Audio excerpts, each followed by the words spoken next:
Sometime later, King Xerxes promoted Haman, son of Hammedatha the Agagite, making him the highest-ranking official in the government. All the king's servants at the king's gate used to honor him by bowing down and kneeling before Haman. That's what the king had commanded. Except Mordecai. Mordecai wouldn't do it, wouldn't bow down and kneel. The king's servants at the king's gate asked Mordecai about it. Why do you cross the king's command? Day after day they spoke to him about this, but he wouldn't listen. So they went to Haman to see whether something shouldn't be done about it.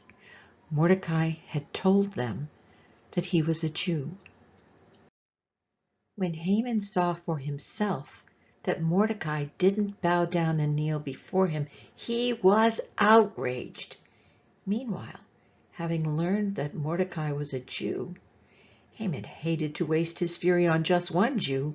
He looked for a way to eliminate not just Mordecai, but all Jews throughout the whole kingdom of Xerxes. In the first month, the month of Nisan, of the 12th year of Xerxes, the pure, that is, the lot, was cast under Haman's charge to determine the propitious day and month. The lot turned up the 13th day of the 12th month, which is the month of Adar. Haman then spoke to King Xerxes. There's an odd set of people scattered throughout the provinces of your kingdom who don't fit in. Their customs and ways are different from those of everybody else. Worse, they disregard the king's laws. They're an affront. The king shouldn't put up with them. If it please the king, let orders be given that they be destroyed. I'll pay for it myself.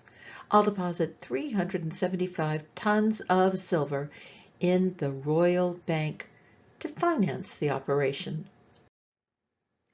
The king slipped his signet ring from his hand and gave it to Haman, son of Hammedatha the Agagite, arch-enemy of the Jews.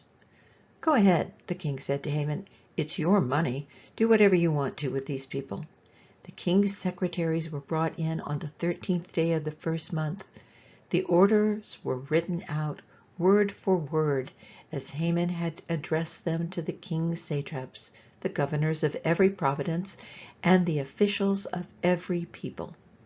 They were written in the script of each province and the language of each people, in the name of King Xerxes, and sealed with the royal signet ring. Bulletins were sent out by courier to all the king's provinces with orders to massacre, kill, and eliminate all the Jews.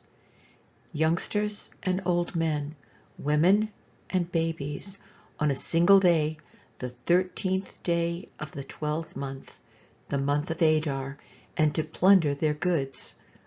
Copies of the bulletin were to be posted at each province, publicly available to all people to get them ready for that day. At the king's command, the couriers took off. The orders were also posted in the palace complex of Susa. The king and Haman sat back and had a drink, while the city of Susa reeled from the news.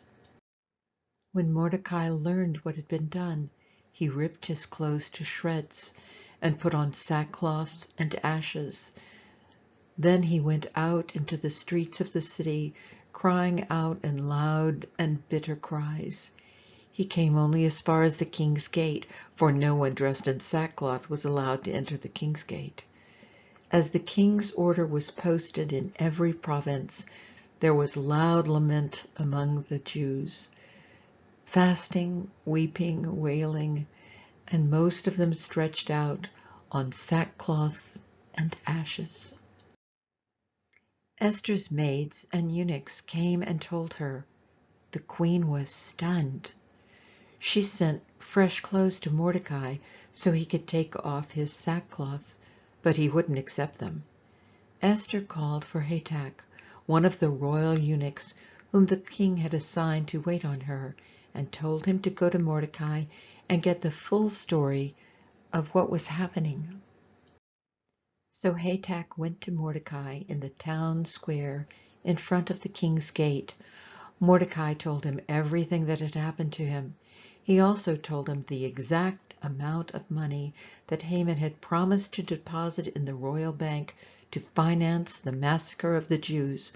Mordecai also gave him a copy of the bulletin that had been posted in Susa ordering the massacre, so he could show it to Esther when he reported back with instructions to go to the king and intercede and plead with him for her people.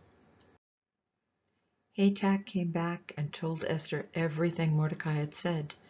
Esther talked it over with Hatak and then sent him back to Mordecai with this message. Everyone who works for the king here, and even the people out in the provinces, know that there is a single fate for every man or woman who approaches the king without being invited: death. The one exception is if the king extends his gold scepter. Then he or she may live. And it has been 30 days now since I have been invited to come to the king. When Hatak told Mordecai what Esther had said, Mordecai sent her this message. Don't think that just because you live in the king's house, you're one of the Jews who will get out of this alive. If you persist in staying silent at a time like this, help and deliverance will arrive for the Jews from someplace else. But you and your family will be wiped out. Who knows? Maybe you were made queen for just such a time as this. Esther sent back her answer to Mordecai. Go and get all the Jews living in Susa together. Fast for me. Don't eat or drink for 3 days, either night or day. I and my maids will fast with you. If you will do this, I will go to the king, even though it's forbidden. If I die, I die. Mordecai left and carried out Esther's instructions.